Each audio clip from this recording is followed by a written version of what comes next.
Hi, this is Vicki Romaine with Cheerful Greetings, and today we're going to work on our 10th playing card.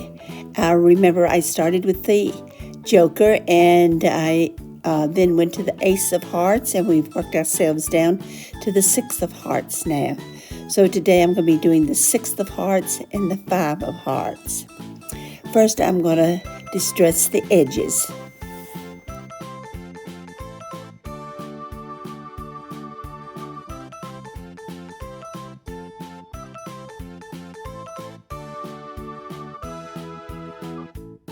First, I used Spicey Marmalade on my card, and it was a little too yellow for me.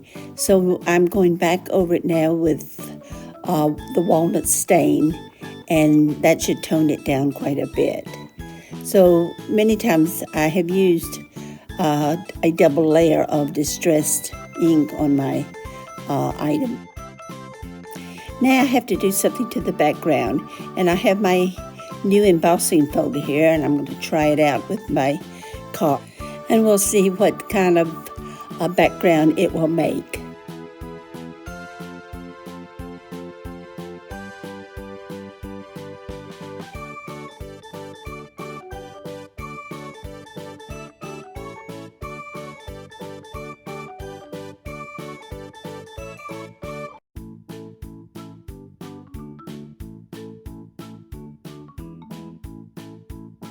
You really can't see the embossing on the card, so I'm going to distress it a little bit, and I'm going to go back to my original Spicey Marmalade and see if that color looks okay with it being embossed.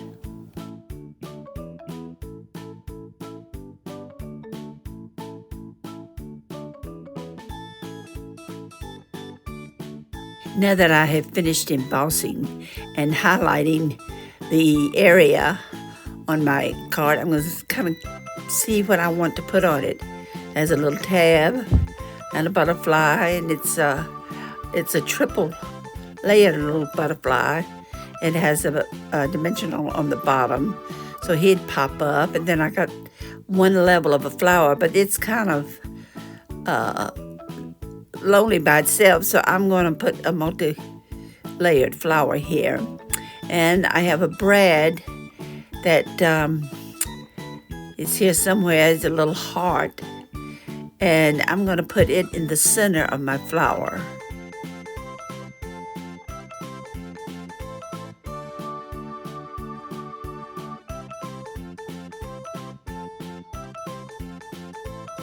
So we'll put these together, and let's see if that will look better.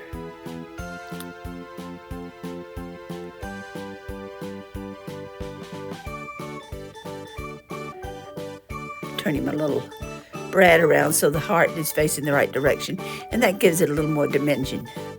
Okay, now that that is done, I'm going to go back and put some walnut stain on this playing card because I like the darker color, and that Spicey Marmalade is good, but I just want it to look a little older or a little more distressed, so that's what I'm going to do.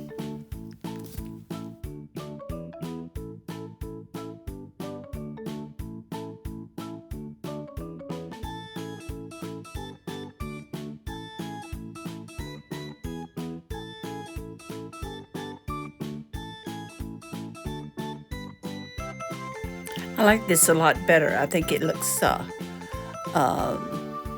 much grungier, and the design shows much better. This is a kind of a leather punch that I'm using. It has all different sizes.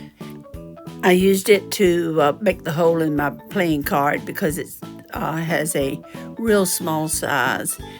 Most of my other punches much larger. They punch a much larger hole.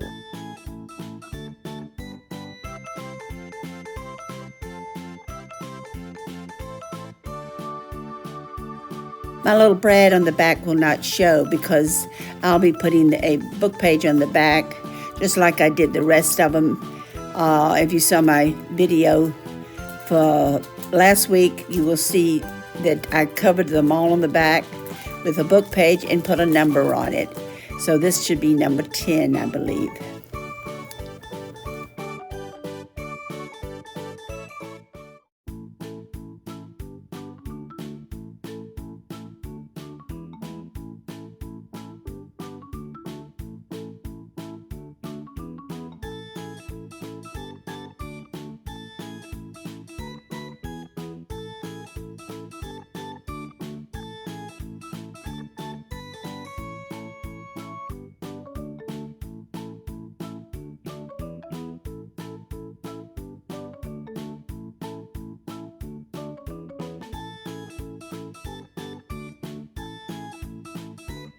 By the way, I'm using Eileen's turbo glue here. I put some of it in a small bottle so I could work with it. I was having trouble getting the glue out of the larger bottle, and this works much easier, especially for a small area. So as I said before, this little butterfly has a dimensional on the back, so it will be sitting up off the playing card a little bit.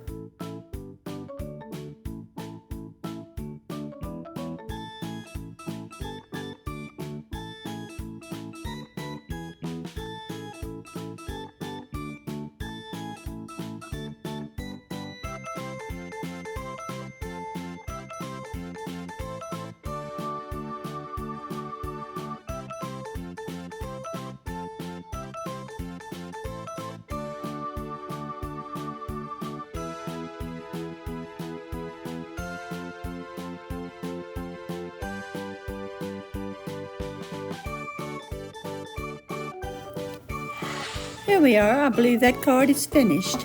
So let's go to our next card.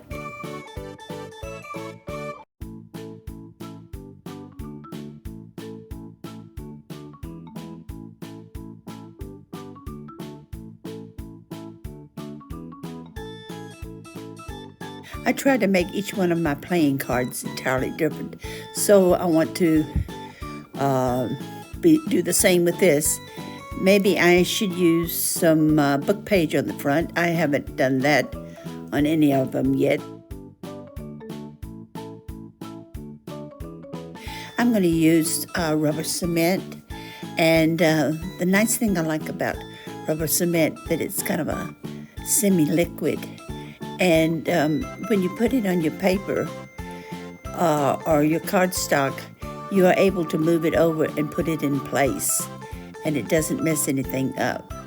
In other words, if you don't aim exactly where you want it, you can slide it, and it slides easily if you do it, fairly soon after you apply it.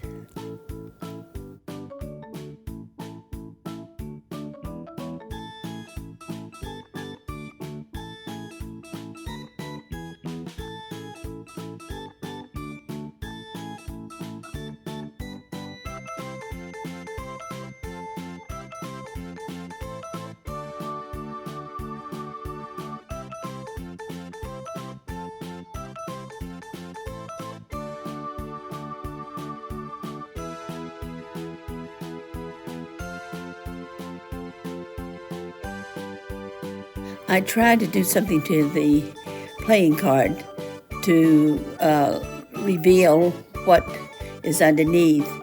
So I either use something that's transparent, or I tear off a corner or something to reveal what the actual card is that I am altering. This little spongy is just about gone. It's completely worn off the backing and everything, and it keeps trying to slide off my little wooden tool.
I was so glad that tore crooked. So, sometimes when you make a mistake, it looks better than what you had planned. I'm going to put little strips of paper on my playing card, and before I actually attach them, I'll be distressing the edges with walnut stain. After gluing 2 strips down, I have found this picture of 2 birds on a wire. So I think I'll do a little fussy cutting with them and see what they would look like on my playing card.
I have laid my birds over to the side to cut them out in a few minutes. But now I have my 3 little strips on my card, as you can see. And I think I'm going to do something that I usually don't do to my playing cards. As I say, I want each one to be different. I'm going to use my sewing machine. And it's been a long time since I've sewed, so I'm not sure how straight the lines are going to be. But we shall see. Here's my playing card, and I have sewed all around the edges, and I have left the bobbin string hanging out. I didn't do too bad a job considering it's been a long time since I sewed.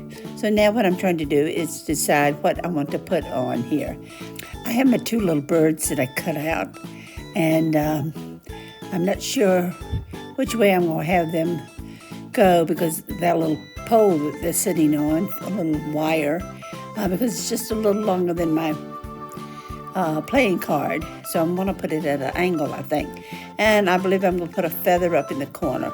Now I've just got to find the right set of feathers that will go up there.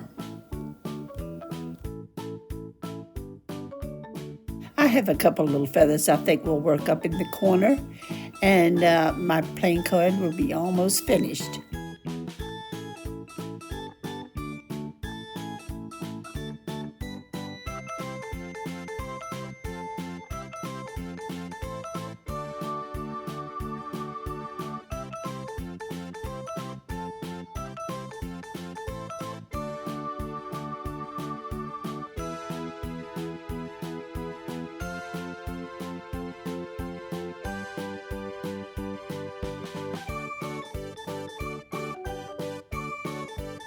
I like my little birds at this angle. I think that makes it look nice and kind of gives you a sense of perspective. I'm also going to find me a little eyelet and put it in the corner right above the feathers.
Here are my 2 cards. They're finished now, number 10 and number 11.